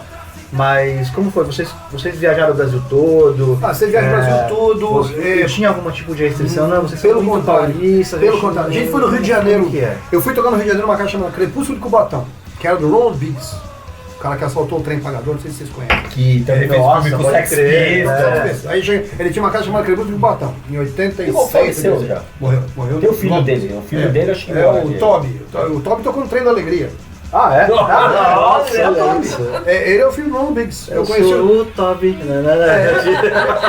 Ele é o filho do Ronald Biggs. Olha Eu só, conheci. olha. Ele foi nosso road no dia. Ele era adolescente. Enfim, aí chegamos lá, vamos tocar e né, a gente ficou meio assim. Eu já tinha desencanado, porque eu volto a dizer, a música foi gravada no Rio. Desencanei totalmente. Chegamos lá, fomos tocar. E é engraçado, você tá tocando e vendo o Ronald Biggs na sua frente com um copão, fazendo O Rio de Janeiro tem essas coisas, louco, né? louco, As pessoas mais improváveis nos lugares. descalços, alguns descalços no show, saca? Aquele calor, foi fevereiro, calor desgraçado, Ronald Biggs, de camiseta, com copão na mão, chinelão, cantando São Paulo junto, o povão pediu pra tocar São Paulo 2 vezes ainda, em bis, cantamos e foi lindo, maravilhoso, não há problema algum, saca? Em redes sociais, vocês podem ver em Facebook, eu tô com o Carlos Pegada, Carlos Fim, redes sociais, como chama? Instagram, essas coisas, alguns, até a maioria de gente de fora. Legal. Porque eles encaram a homenagem que eu fiz pra minha cidade como uma homenagem que eu faria pra cidade dele se eu fosse essa cidade dele. Ele sabe que é um cara falando que ele ama, o que ele vive, o que ele tá. É a coisa que você tá falando, cantar sua vila para Cantar ser universal. o rio da sua aldeia, É. saca? Pra ser universal. É isso aí, as pessoas encaram assim. Carlos, para finalizar, nós temos uma sessãozinha aqui que é o Alta Fidelidade. Vamos fazer alta fidelidade? Tá bom. Alta Fidelidade. E é o seguinte, curiosidade, eu gosto pra caramba. Posso conduzir? Vai Posso você, conduzir? vai com você. 5. Alta Fidelidade é uma homenagem que a gente tem um livro que chama também Alta Fidelidade, que o cara sempre faz O a Rick- lista Rick Hornsby. dos 5 melhores. Faz Você as que- listas, né? O Você filme que- é ótimo também. Não, também. maravilhoso. Você que conviveu aquela fase, 5 personalidades punks que tiveram banda que você respeita. Brasileiro ou de fora? Brasileiro. Brasileiro? Brasileiro. Tá. Pode ser de fora também. Vai, vou te ajudar. Geral, de fora. Tem que ser punk? Tem que ser punk. Porque você é um cara da periferia, você é o cara que recebeu. Você é o único cara que recebeu uma homenagem de Gilberto Gil, cara. Punk da periferia do O, cara. Vai, solte aí. Não sei, aquela música é fruto de uma briga com o Clemente, tá ligado? Né? Olha. Conta essa história pra você já Não, agora deixa. Aquilo foi na televisão. Foi o programa chamava, acho que Olhar Eletrônico, não sei. O Gil foi chamado para Olhar Eletrônico e depois virou O2, que é a do Fernando Meirelles hoje. Ah, gente. O Fernando fazia um programa com o Marcelo Tasso na época. Aí o Clemente falou pra ele, daqui 10 anos você vai estar numa cadeira de roda e a gente vai estar tocando no Brasil inteiro. Falou pro Gil. E houve uma certa discussão, Que equívoco, né? Isso foi 82. Você tem 20 anos, 19. fala você merda do pode caralho. fazer as cabeças mesmo. É. E a ideia era massacrar os sistemas, tá ligado? Né? E claro, esses caras são sistemas sim. O Gil e o Caetano monopolizam isso aí até hoje. Podem negar, mas monopolizam. E logo depois o Gil fez essa música. Dizendo que aquela revolta toda dele, nossa, seria fruto da miséria que a gente vivia. Ou seja, sabia nem o que estava falando também. Mas, como ele sabia que era inocente, a toda ligada feliz, né? Ele falou aqui pra. E também tinha coisa tipo, ó, o pessoal falou aqui pra você. Da agressividade. Né? Aqui pra você, saca? Era de mostrar o dedo. Né? E essa é a jogada. Eu, por exemplo, a gente falou do Paulo Barnabé, eu não sei se ele se jogou punk alguma vez. Pra mim, o som que ele faz dizem, é né? maravilhoso e eu chamaria de punk de maneira elogiosa, pode ser de maneira pejorativa também. Né? O Clemente é a grande figura, creio eu, né, que ele representa. Eu acho isso ótimo, porque ele é o único cara punk no mundo, assim, dessa coisa dos anos 80, que é negro. Né? Isso é um tapa na cara, até pro Brasil, porque o Brasil nos tira, quando você fala em São Paulo, qualquer que você fala, qualquer lugar do Brasil, eles já misturam com racismo, como se nós fôssemos brancos e o Brasil fosse preto. Não saber o mínimo do que é ideologia Não punk, tem né? mínima noção de nada. Né? E da anarquia em si, era anárquico mesmo a situação. E no Brasil as coisas são certas em anarquia, por isso o carnaval é um sucesso, por isso o Chacrinha é um sucesso, por isso Sesc Pompeia é um sucesso, Vila Paulistana é um sucesso. Eu gosto do Paulinho, eu gosto do Clemente, Existem pessoas anteriores ao que a gente fazia que já tinham muito a ver, como o próprio hip hop anterior. Vamos entrar na lista então? Então, Já- já tem ia o fazer a Clemente. Eu acho que, pra mim, Clemente, saca? O Redson tem O Redson. essa coisa de ecologia que se fala tanto hoje. Ele já batia nessa Muito tecla antes, né? e eu achava um saco ele falar aquilo. Todo mundo achava um saco. Dom Devassi Verde. Puta, era muito chato, mano. Mas hoje ele era faz muito sentido, homem que né? caiu do céu, tá ligado? Puta, era muito chato. Aquele pela paz em todo mundo, meu Deus do céu, como era chato aquilo. O show, ele falava, gente, a Amazônia vai não sei o que. Todo mundo falava, Amazônia, cacete. Eu sei onde Eu, fica, cara, porra. ele sacava tudo, saca? Ele previu tudo. Ele era muito antenado. Era filho da puta. Uma vez, antes dele, a primeira banda ir pra fora, viu? Uma vez eu fui na Ataque Frontal, que era a produtora deles, cheguei lá e ele tava falando, eu falei, você tá falando o quê? Linguagem espiritual? Saca? Eu não entendia nada, ele tava falando, eu gosto de idioma e tal. Era holandês, ele com dicionário holandês tentando falar com um cara da Holanda, no telefone, pelo dicionário. Você imagina, cara, no telefone. E ele foi. Figura. E eles foram. E lançou até um álbum. Tem um álbum. Pela paz em todo mundo. 87. O álbum do ovo frito que a gente falava. Tem esse álbum e depois tem o ao vivo. O né? lançamento do álbum foi a gente que fez. Foi 365 e Replicantes. Vieram do Olha Sul só, pra fazer. demais. A gente fez no ginásio de esporte do Imbu, lançamento do Pela Paz de todo mundo. Teve um pau fenomenal, destruíram todo o nosso olho, foi muito louco. Os caras do Replicantes contam até hoje essa história, eles se cagam de medo. Quase. Punk o cacete, os caras não sabiam que era punk. Então gaúcho macho não aqui não. Os caras se cagaram. Nosso ônibus foi destruído por causa de briga de gangue. Enfim, acho o Redson, o Clemente, o Paulo Patife, não sei se vocês Paulo consideram, se me Patife, perdoe, Paulo, se bem, você não se né? considera. Eu te acho um grande músico, uma grande mente criativa. Segunda menção da semana do Patife. É, O Patife tá em alta. Adoro, Patife. Tá em alta. Ele e Djavan. Mais Eu dois, não mais sei, dois. eu não pensei, deixa eu De pensar. fora, dois Pessoas. fora. Então pra completar o 5. Olha, de fora, um cara que, desculpa se eu fico com redundância, mas um cara que pra mim foi um pé na cara mesmo, é David Bowie. Não David tem Bowie, como questionar isso, saca? Não tem como questionar. David Bowie é a grande sacada de tudo que foi feito nos últimos 50 anos pra cá, saca? Sem dúvida. A primeira vez que eu vi Sound and Vision, que é... Conhece o Sound Sim, and Vision? Primeira vez que eu ouvi, eu falei, meu Deus. Eu era, Tem alguma coisa aí, né? Eu tinha 13, 14 anos, um pouco menos. Eu pensei sinceramente em viver aquilo. Porque até então a noção que eu tinha de música era clássica ou música sacra, né? Que eu ouvia na igreja. Eu nunca imaginei que a música pop pudesse ser tão profunda. Não tinha violino, não tinha nada, eletrônico. Então eu poria David Bowie, E mais não um. sei, uma quinta pessoa. Pra fechar a listinha. Ah, velho, tem tanta gente que eu queria. É difícil Saca? mesmo. Sim. Eu acho um punk paulista, assim, que negão, com umas pitadas meio de gay, que ele negou a vida inteira, e que um dos maiores gênios do século XX, assim, acho Mário de Andrade. Mário de Andrade, olha Ó, aí. Fechou, amo fechou com a vertente literária. Aí merece. Mário de Andrade Mário de Andrade. é o cara, pra mim, ele é punk, ele é barra funda, ele era negão, ele tinha uma coisa de sexualidade meio mal resolvida, e era um E ele foi administrador público, foi o primeiro secretário de cultura de São Paulo. Né? Ele é o primeiro etnólogo do Brasil, primeiro musicólogo, era muito louco. Era um crítico musical. Caras que eu queria incrível. conhecer. Meteu o Paulo Ravel, né? Entre vários que eu Meteu queria o Paulo conhecer. Ravel. Eu queria conhecer Mário de Andrade, queria conhecer Paulo de Tarso, que foi discípulo de Jesus Cristo. São pessoas que eu queria conhecer. Mário de Andrade era um, eu queria muito ter conhecido esse cara. Legal, vamos. Bom, pra finalizar, e aí a gente pode botar um último som. Acho que a gente pode botar um som Som do solo, disco som do- Falando em som solo, então vamos pôr Bartira. Bartira eu fiz homenagem a... Meu Deus, agora posso te abraçar? Eu nasci no hospital de Bartira de Santo André. Pô, cara, eu fui uma das crianças São Pequenas, morreu pra caramba, criança. Bartira é a esposa de João Ramalho, certo? E ela casou-se com o João Ramalho, o náufrago português, não, mas era um espião que Portugal mandou Degradado, pra cá, né? pra fazer a ponte para que os caras viessem. E essa mulher, eu sou cismado com ela é do século XVI, obviamente. Eu queria ter uma filha por nome de Bartira, tive 4 meninos. Então eu pus o nome de uma música chamada Bartira, que é uma história muito interessante, um dia eu conto pra vocês. Pô, e eu Então- só posso falar, nasci em Utinga, nasci no hospital de Abartira, onde 70% das crianças morriam, eu sobrevivi. Eu sou. A minha porta é aquele negócio. aquele dia o pessoal recebeu o PPR, porque uma criança falou uma coisa. Me chama sobrevivente, gente. Bom, encerrando aí mais uma edição de Ultradiscos com uma honra. Obrigado, de ter Fê. Obrigado, essa Michel. lenda Honra lá pra do mim. rock nacional, Obrigado. do rock, essa lenda do rock, Carlos Finho. Então a gente encerra com Bartira e na sequência vamos tocar o São Paulo, né? Porque sim, por favor, obrigado, Carlos, por ter dado essa Obrigado, Fê. honra pra Obrigado, gente. Michel. Obrigado. E até a próxima. Até a próxima, se Deus quiser. Tchau, tchau. Aí. Tchau.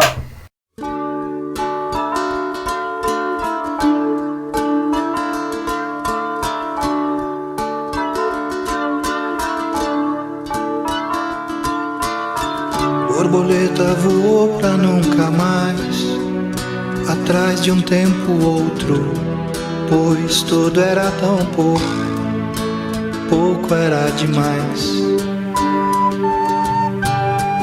O anel que me deste era de vidro, sem problema eu não ligo. Oh não, eu também não sou real.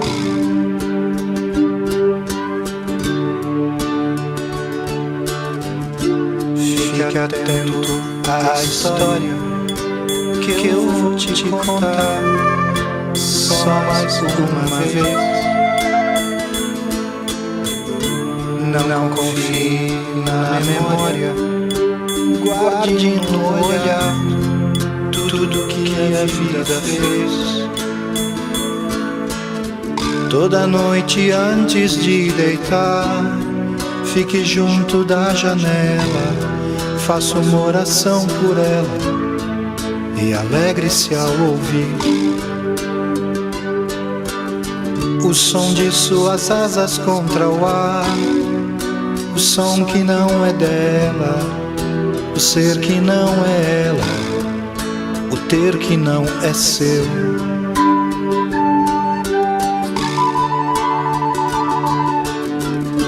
Fique atento à história que eu vou te contar só mais uma vez.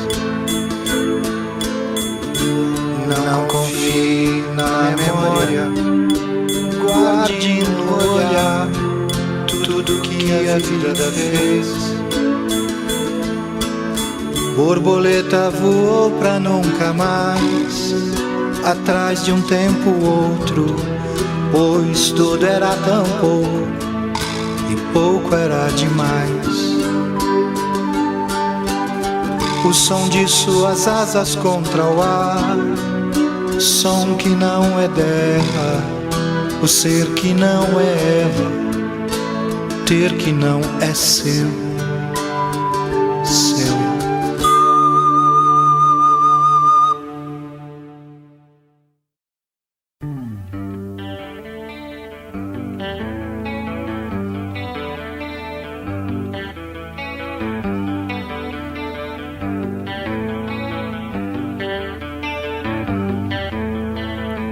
Tem dias que eu digo não, inverno no meu coração, meu mundo está em tua mão, frio e garoa na escuridão.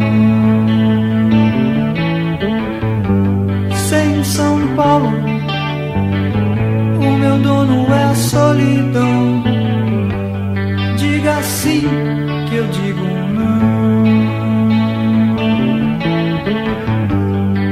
São Paulo, o meu dono é a solidão.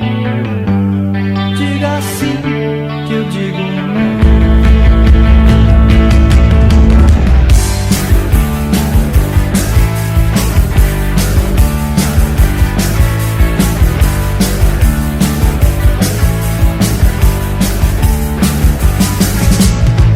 Tem dias que eu digo não, inverno no meu coração,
inverno no meu coração. Meu mundo está em tua mão. Frio e garoa na escuridão. Sem São Paulo, o meu dono é a solidão. Diga sim, que eu digo não. Sem São Paulo, o meu dono é a solidão. Diga sim, que eu digo não.